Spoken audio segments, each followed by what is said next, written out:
This is so surreal, oh my God! Jessica Balsa is here! Oh my God! She visited Tindahang Pinoy, my God! Pakanta ka to si Shaw. Pakanta ka to si Shaw. Oh my God, magpa-picture tayo. Dali, can I take picture? Excuse me. Can I take picture with you? Ay, gago. Can I take picture? Can I take picture? Teka lang ha. Baka mahirapan na tayo next time. Gago.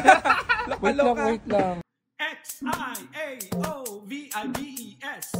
X-I-A-O-V-I-B-E-S. Let's go! X-I-A-O-V-I-B-E-S. X-I-A-O-V-I-B-E-S. Here we go! X-I-A-O-V-I-B-E-S. X-I-A-O-V-I-B-E-S. Let's go! X-I-A-O-V-I-B-E-S. X-I-A-O-V-I-B-E-S. Here we go! Hello mga Yosh! Ano ko so privileged today kasi actually tatanungin natin ang isa sa mga judges ng Miss Universe Ecuador. Kasi nakita namin kasi sa kasi friend ko to na apektado rin ako sa mga sa kanya, nagbabash sa kanya. Imagine mo, narinig ko lalaki daw siya.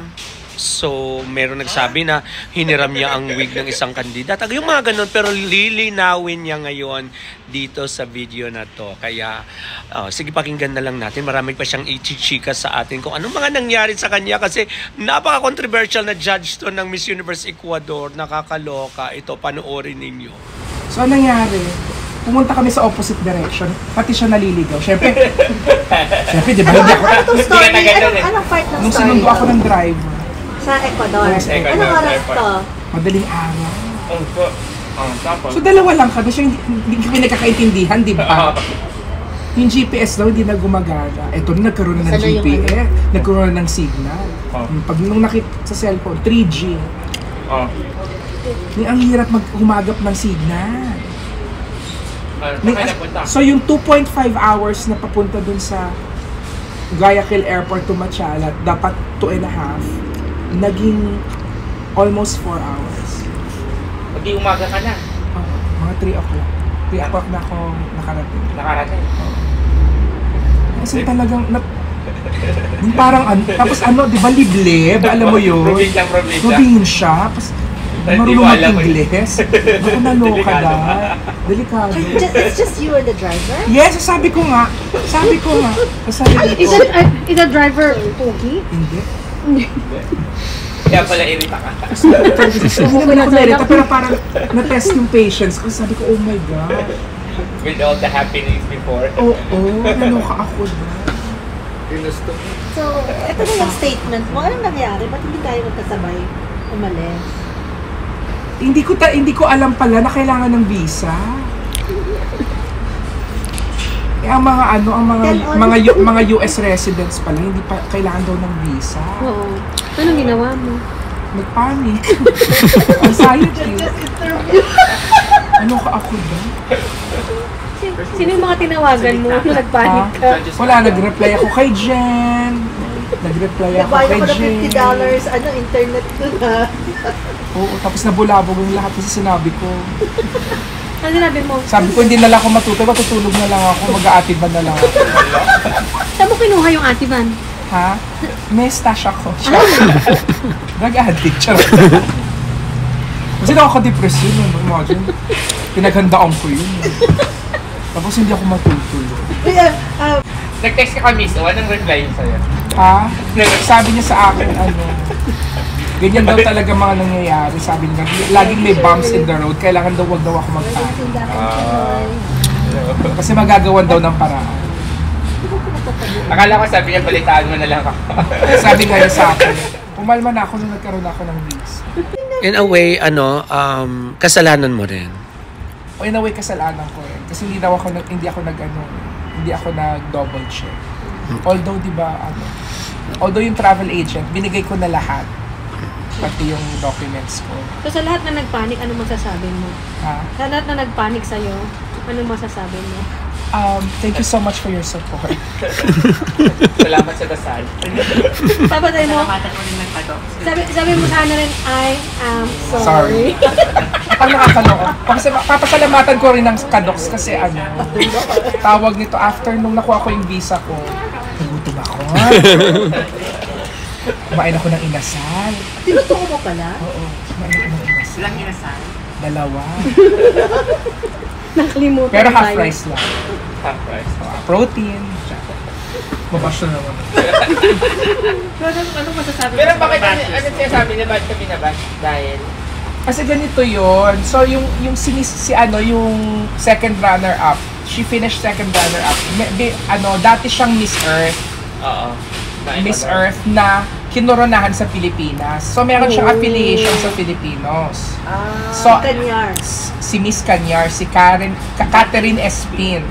So chumika siya. So after niya sinagot yung question, sabi niya, I would like to say hello to one Filipino judge from the Philippines. Magandang gabi. Siya pala yun. So ngayon, pagkatapos nun, finokus ako.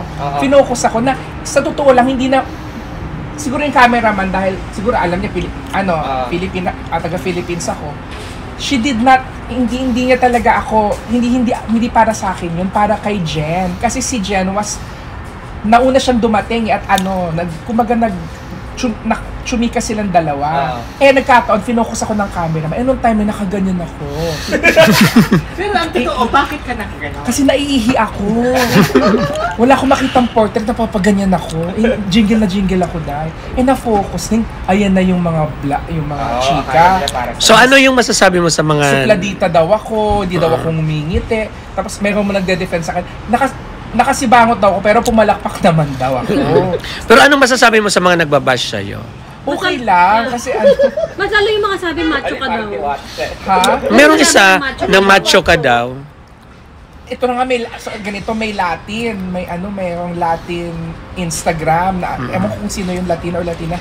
Parang nakita ko, hindi lang naman siya sa akin galit siya sa mga judges. Bakit galit siya? Dahil... Siguro dahil natalo yung manok niya. Okay. Tapos nakalagay talaga doon. Nakalagay talaga sa story niyo, mukha ko. Tapos may music, macho. Nakalagay talaga na ganun dahil. Tapos pinatranslate ko, lalaki daw ako. Tapos sabi ko, anong bago? Di ba parang nakakaloka? Grabe ko mga pageant din pala sa sa mga Latin countries, parang tayo. Sobra. Unanimous naman yung decision, wala namang luto ang nangyari. Tapos ang daming mga chika na kesyo daw, related daw yung judges sa sa winner. Talagang standout naman talaga si Mara. Ilan sila bang Ilan sila? Contestant? 25. Oo. Tapos alam mo, Alin, nakaswimsuit talaga sila. Naalala mo na. Naalala talaga. Sabi ko sa'yo. Ikaw talaga naalala ko. Nung yung naglalakad tayong yung video natin sa Alabama, yung naglalakad tapos yung gumanon ako. Syempre nakataras ako nun. Ginawan ako ng issue.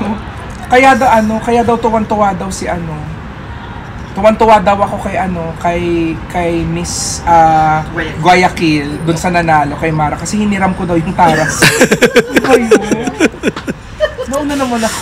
Nauna yung natin sa Alabama, hiniram ko daw. Nakakaloka. Tapos anyway, sa buong experience mo, anong masasabi mo? Masaya kasi talagang napaka-hospitable na mga taga-Ecuador. As in, sila. Bakit hospitable? Ay, ang saya-saya. Tapos ang dami nilang pinakain sa atin na grabe. Mga plantains, mga lomo saltado, mga gano'n. Anyway, it's an opportunity it's a privilege for us to interview you, one of the judges of Miss Universe Ecuador. Thank you so much for, nagpunta ka pa dito sa San Jose. So, okay, so again, Miss Jessie Cambalsa, thank you so much. Nakakatuwa. So, and of course, meron naman tayong isa pang one of the panel judges sa Miss Ecuador, nandyan siya. Pero mas importante kasi yung... Uy, grabe kayo! Hindi na basa. Pero love mo mga bashers mo. Oo naman. Kasi syempre, yun. So keep on bashing, everyone. Pag-uusapan Anong ka. message mo sa mga bashers mo? Keep on bashing. Hindi naman ako affected. Kasi syempre naman. Dahil, ang dami-daming pwedeng ang daming-daming interpretation. Imagine yung nangyari doon, ginawan ako ng issue, pero ang punot dulo, naihilang talaga ako. Alam mo yun, parang naihilang ako noon. Nakakaloka. Saan ma-explain sa Spanyol? Anyway. Ayan, thank you din sa Tindahang Pinoy for for this ano. Let's go! X-I-A-O-V-I-B-E-S. X-I-A-O-V-I-B-E-S. Here we go!